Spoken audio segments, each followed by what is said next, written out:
Hi, I'm Maggie, and I am so glad you're here. This is the Choices Podcast, where trauma and truth collide. This podcast is for parents, foster parents, caregivers, honestly, anyone walking alongside a child who's experienced trauma, and you want real understanding, not just surface level answers. We're going to talk honestly about trauma, what it does, and what actually helps. So let's walk into today's conversation. Well, here we are. Here we are again at the I'm table. it's It's turning at the into one table. of my favorite tables. Yes. It's so nice. I'm excited to be back Me too. at the table. Another episode Yep. of what was once just this pipe dream that we would talk about. Yep. The Choices Podcast, where trauma and truth collide. Yes. Yeah. Snaps again. Yes. Clapping again. So happy to dive into another episode Yeah. because we've talked about a lot. Are you kidding me? I was just thinking. I was actually reviewing my notes, just remembering Yeah. what all we've been talking about, and we've talked about trauma, attachment, what our name is. We've gotten into the weeds a little bit, and kind of Yeah. pulled out of the weeds, and gotten into the weeds a little bit again, and then kind of pulled out again. Yeah. And we've talked about defining things, undefining things, Yeah. attachment styles, and this is like what? Third, fourth episode, whatever. Some- I don't even know. yeah. However they just choose to edit it. Yes. Whatever episode this is, we Yeah. are very early on. Yes. But we've already unpacked so much. Yeah. And I'm excited for today to really chat through even more Yes. in detail so that people can, again, leave feeling hopeful, hearing, and at the end of the day, knowing that there is redemption. Yes. Right? In everything. Yes. And everything in life, redemption through Jesus, though. Not through you, not through me, Yes. not through modalities, Yeah. truly through the Savior. Yeah. And I don't say that lightly. I don't just say that as a something you say at Platitude. church. It's not a platitude, right? Yeah. Like there is freedom Yeah. in him. Yeah. There, and he wants that. He wants that for us. And I know that you share the same sentiment. We so desperate are like, come and taste and see Yes. that the Lord is good. And that freedom that you say, it occurs to me that when we acknowledge that someone else has choices, we can release them in a healthy way, release them to make their choices and Yeah. not have this insatiable need to control everything. And we can release them to make their choices Yeah. and accept everything that goes along with those choices. Yeah. And not try to be the mitigating factor all the time. Yeah. And that's so hard. I feel like even as a parent, Oh my goodness. as a mom, Yeah. parent in general, Yes. but I feel like there's like a different layer sometimes to Yes. momming. Yes. When you say choices versus control, versus, okay, what things do I need to control? Right. What things do I need to just kind of back up and let them make Yep. their choices? Yep. That's in all parenting, not just Yes. with kids that come through such an extreme trauma. Yeah, there's a releasing for sure. Yeah. Yeah. And I'm excited to talk about maybe some like specific, I know we've talked about the pillars that we're going to talk about today, Yeah. different pillars of attachment repair, but I'm excited to talk about getting more information and knowledge so that we can make better decisions and help and hopefully use the information that we're given Yeah. to then discern. Yeah. And then to hear, it's like we can get all this information. Yeah. And there's a lot of modalities out there. Yes. There's a lot of good modalities Especially out when there. you talk about trauma.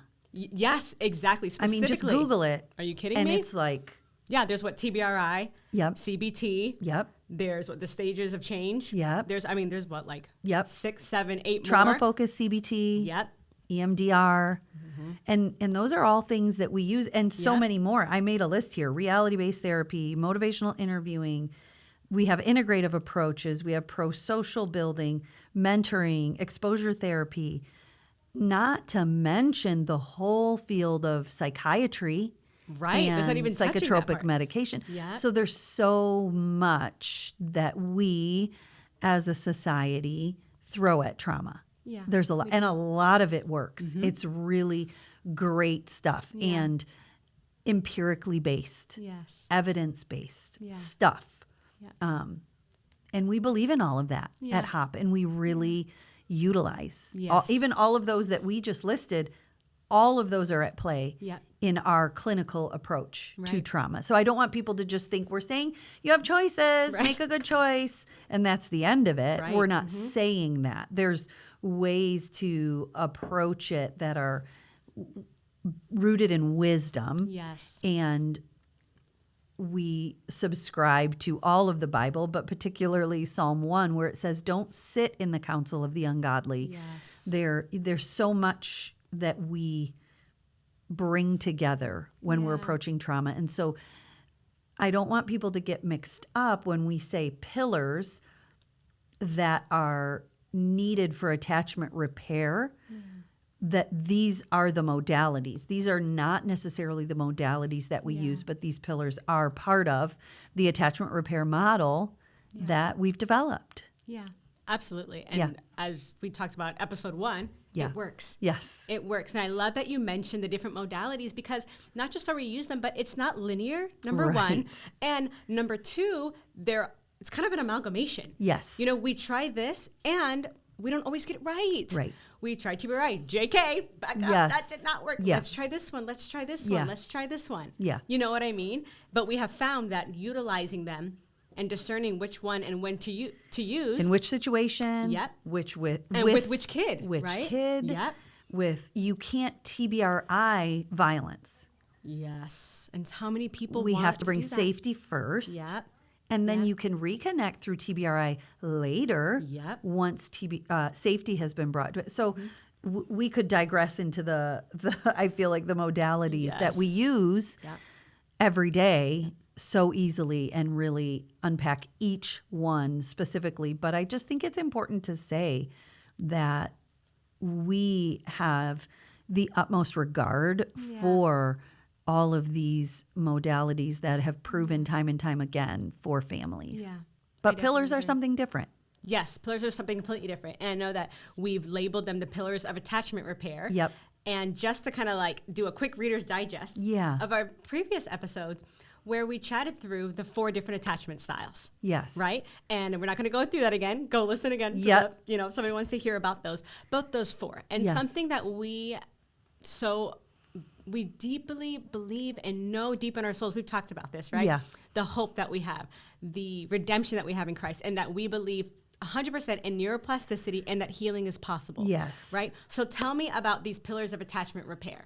Well, in relation to the 4 attachment styles. And I think before we get to that, it's so important to note that in neuroplasticity and the idea that these traumatized brains can heal and that healing is possible and attachment repair and all these things, attachment repair only happens in the context of relationships. So I can't just go silo and be like, I'm going to read all of these books. I'm going to do Fix all myself. of these. I'm going to do all of this. I'm just going to. No. That's avoidant. Probably, that's kind of petrifying for someone if you're right? Right. Like you're just saying that. Yes. Like, what if you're avoidant? What if you're like. So you have to really dig deep.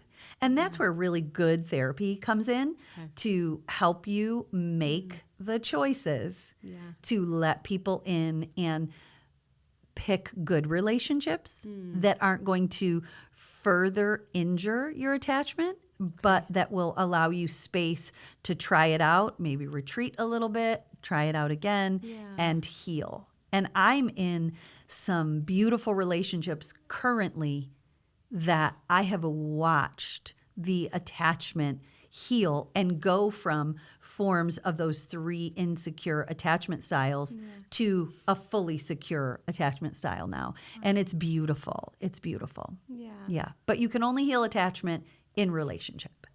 Would you say, I'm curious, and you're talking about, we've talked about the 3 insecure and the 1 secure attachment style. Is it possible, let's say you've moved from anxious, disorganized, avoidant to secure? Is it possible, based on your choices, you can move back? Oh, of course. Yeah. It is Which I think not, is important to say too, right? Because I didn't realize that. I didn't realize that you can go back. So you have to be. You could even grow up as a securely attached person, and based on some terrible relationship trauma as an adult or an emerging adult, you could move from secure to an insecure form of attachment. Okay. So they are definitely dynamic. They are not static. Okay. So in terms of choices, then you have to kind of, sounds like when we talk about exercise, right? Yes. You can't just, I had amazing metabolism when I was in my teens. Yep. So I'm good to go. Yes. It's continual choices, right? And I feel like it's like a muscle. Yeah. Yeah. That's good to know. That's a good metaphor. That's good to know. Yeah. So the pillars. So I want to hear all about them. Okay. All right. So there are 6 Okay. that we would define as we have really developed this attachment repairing model. And we'll talk today about the pillars of attachment repair in the context of parenting. Okay. So we're talking about attachment repairing parenting. But our listeners can sort of massage these pillars to allow them to fit into whatever context. If they're an adult and they need attachment repair in a relationship for a relationship assimilation, maybe they're finding they're burning through relationship after relationship and they just can't quite figure out. These are widely applicable relationally, even though we're talking specifically about these 6 pillars relative to parenting. Okay. And attachment repairing parenting. So parent-child relationship, but they can apply Okay. in other relationships. I think that's worth mentioning. yeah. Yes. So it's not just like, oh, this isn't relevant to me because I'm not a parent. Right. Say, Right. We don't want people to hear like, wait, I basically self-diagnosed myself Yeah. the last episode, Yeah. and now none Yes. of this is relevant to me. Doesn't matter. Right? Yeah, Yeah, exactly. Okay. So the first one is rigid is not the same as structure. So kids who have experienced acute, maybe prolonged, maybe complex trauma, they need structure. And a lot of parents hear that and they're like, great, I'm going to give structure and I'm going to control everything. I'm going to control the environment. I'm going to control. And then the control group, by very nature, you're lessening the variables. You're knowing everything that's in there and you're in control. And that serves a parent in an unhealthy way. So when I'm saying rigid, when I'm saying a child needs structure, that is for felt safety for that child. Okay. So structure that makes their environment predictable. It makes their schedule predictable. It makes their relationships predictable, their interactions predictable. And you can't do that 100%. We live here in the world. There are variables, things happen. But as much as we can provide a structure that gives them a roadmap for what's coming so that there's a predictability that allows for felt safety, that's massive. So when I say one of the pillars is rigid is not structure, I think of when my youngest 2 kids, who are now 11 and 12, were very, very little. They were, we're talking 1 and 2. I had this play yard that I would put up in my living room that was adjacent to my kitchen. So when I'm cooking dinner and getting things going, they're in there playing. And it was in the shape of a hexagon. And each part had a hinge. And so if I needed this hexagon to be in a different room, I could change the shape to fit our needs in that particular space. So it was a structure that could mold for what I needed. It was not rigid where if I tried to change the shape, it would just snap. And I think that we kind of, in parenting where we're trying to control all the variables, we can get that wrong and not have a willingness to use those hinges and allow things that, no, we need everything just so we have control issues or whatever. Because when we lose that goal of structure for the child's felt safety and a willingness to pivot and a willingness to adjust what's happening to meet their needs, then we're not being rigid. Rigid serves the one implementing that structure. Okay. Structure is going to help that child have that predictability. And so really, it takes a lot of self-reflection. Like, wow, sounds like it. I might be rigid. Yeah. And it makes me feel better because I'm controlling everything and and we're not empowering the child when we're rigid. Yeah. So structure, yes. Rigidity, no. You mentioned felt safety a lot. Mm-hmm. say I'm a parent and Yeah. trying to figure out, because safety and felt safety are not the same thing. Correct. Right? So how can you discern Yeah. what's safety versus them experiencing felt safety? Yeah, You know? that's a great point. I'll say, for example, when children move into HOP, their first day, we have planned for it. We're so excited to welcome them in. We know that they're safe in our building. Right. They do not know that they are safe in our building. Yeah. So they are literally safe, but their little psyches have not caught up and have not achieved felt safety. Very, very different. And we have to be patient with that. We have to understand the mitigating factors, the environmental inputs, the triggers, past experiences. For example, surprising a child who has been through extreme trauma is not going to hit the same. Right. They might not want to be surprised. Right. Surprises will be metabolized as terrifying for them. And so really being trauma informed is attuning to the felt safety needs of that kid. What is going to make them feel safe? Not what I know. I know you're safe. Get over it. You're safe. You're fine. That's not how to traverse trauma healing with someone. Felt safety is so important. Okay. So when we're talking about structure versus rigid, I know you talked about this, My play yard. My My your hexagon. play yard, yes, your hexagon or your L or circle, however you wanted to do it. Let's say, practically speaking, as a mom, we have, let's say I have a son who's been through severe trauma. Maybe he's a foster son, or maybe he's an adoptive son, or whatever that may be, right? And let's say he's been in my home for 2 years, year and a half, 2 years. And I am finding these behaviors that continue, they continue. And I have implemented everything that I know to implement, right? And I've done some hard work, and I'm like, no, I think this is structure, whatever. How can I know what I need to remove so that's something that's rigid versus something that's structure? I'll give an example. So let's say that we're doing homework. Okay, I need you to get your homework done. You have to get your homework done. You have to get your homework done. At what point have I made it so willy-nilly that now there is no structure either? Yeah. Do you know what I mean? Like, Yes. I feel like I'm fumbling through this question, but hopefully it's helpful to say rigid versus structure. But is there such a thing as having so much structure, then you don't have control of the situation at all, and the kid has control?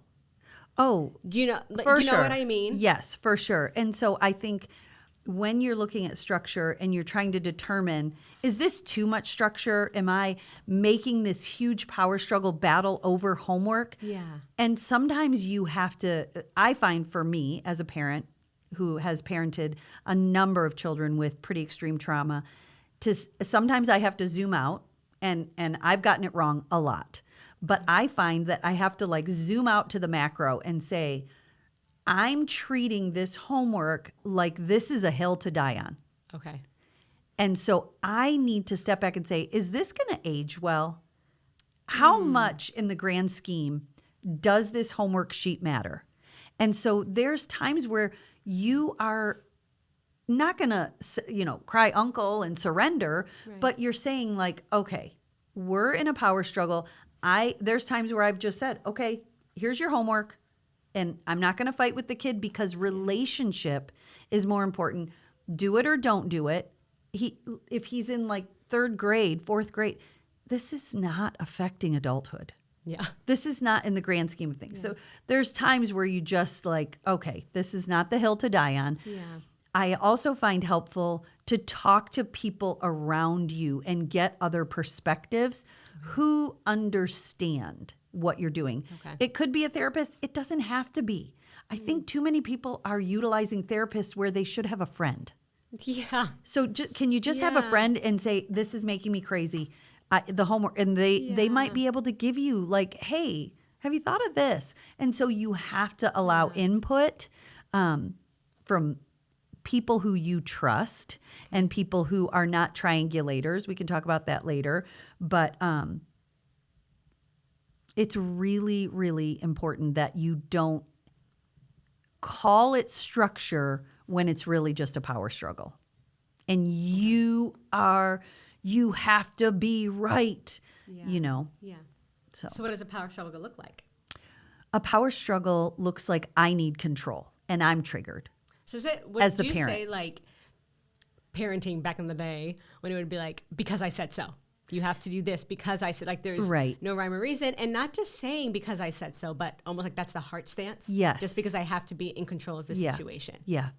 Okay. I also find a way to avoid power struggles is to make a statement, not ask a question that requires a response. Because anytime you can give that's giving the power over so that they can withhold something that they know you're asking for. So when you're asking a question, I that's just make a giving statement. as opposed to a statement. So instead of, let's say, a power struggle over hygiene, I need you to go get in the shower. You're going to prove to me that I'm going to smell your hair. I'm da da da da da da.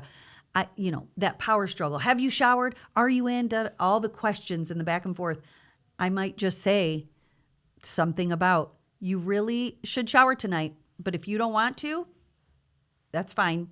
You're the one that will smell that way, or what, that kind of a thing. But so make a statement, and leave it there. And there's certain ages, again, we don't have time to break it down here, but what you're going to do like 0 to 7 is not the same as what you're going to do responding 8 to 12, which is, again, completely different than how you're going to respond, 12 or 13 to 18. Yeah. It all requires different responses. There are different goals. There are different needs. And so it's way more of a conversation, but if you are feeling escalated and a need for control, that is a really good indicator that you're looking for rigidity and not just structure. That's good. I love it. I love that you said that because that's helpful, Yeah. right? We're hearing and there's so many situations where you think you have structure, but you're actually being rigid. Right. Or you're being rigid versus, Yeah. structure. So it's good that that check. Yes. I'm the type of person that I love to say, okay, now what? What do I do? What's my takeaway that I can do for myself? Yeah. So just that check to say, okay, if this is coming from a need for control, but again, you have to have those people around you that will call that out if you can't see it in yourself. Yeah. Because sometimes people aren't self-aware or they don't want to be self-aware. And people that have walked it. Yeah. Because if you have not parented a child who has pretty profound trauma or attachment issues, it's sort of that man in the arena that we hear about. Well, that's it for today's episode of Choices, where trauma and truth collide. So take one small step this week. Doesn't have to be everything, but one small step in the right direction. And remember, you are not alone. We're here. We'll see you next time.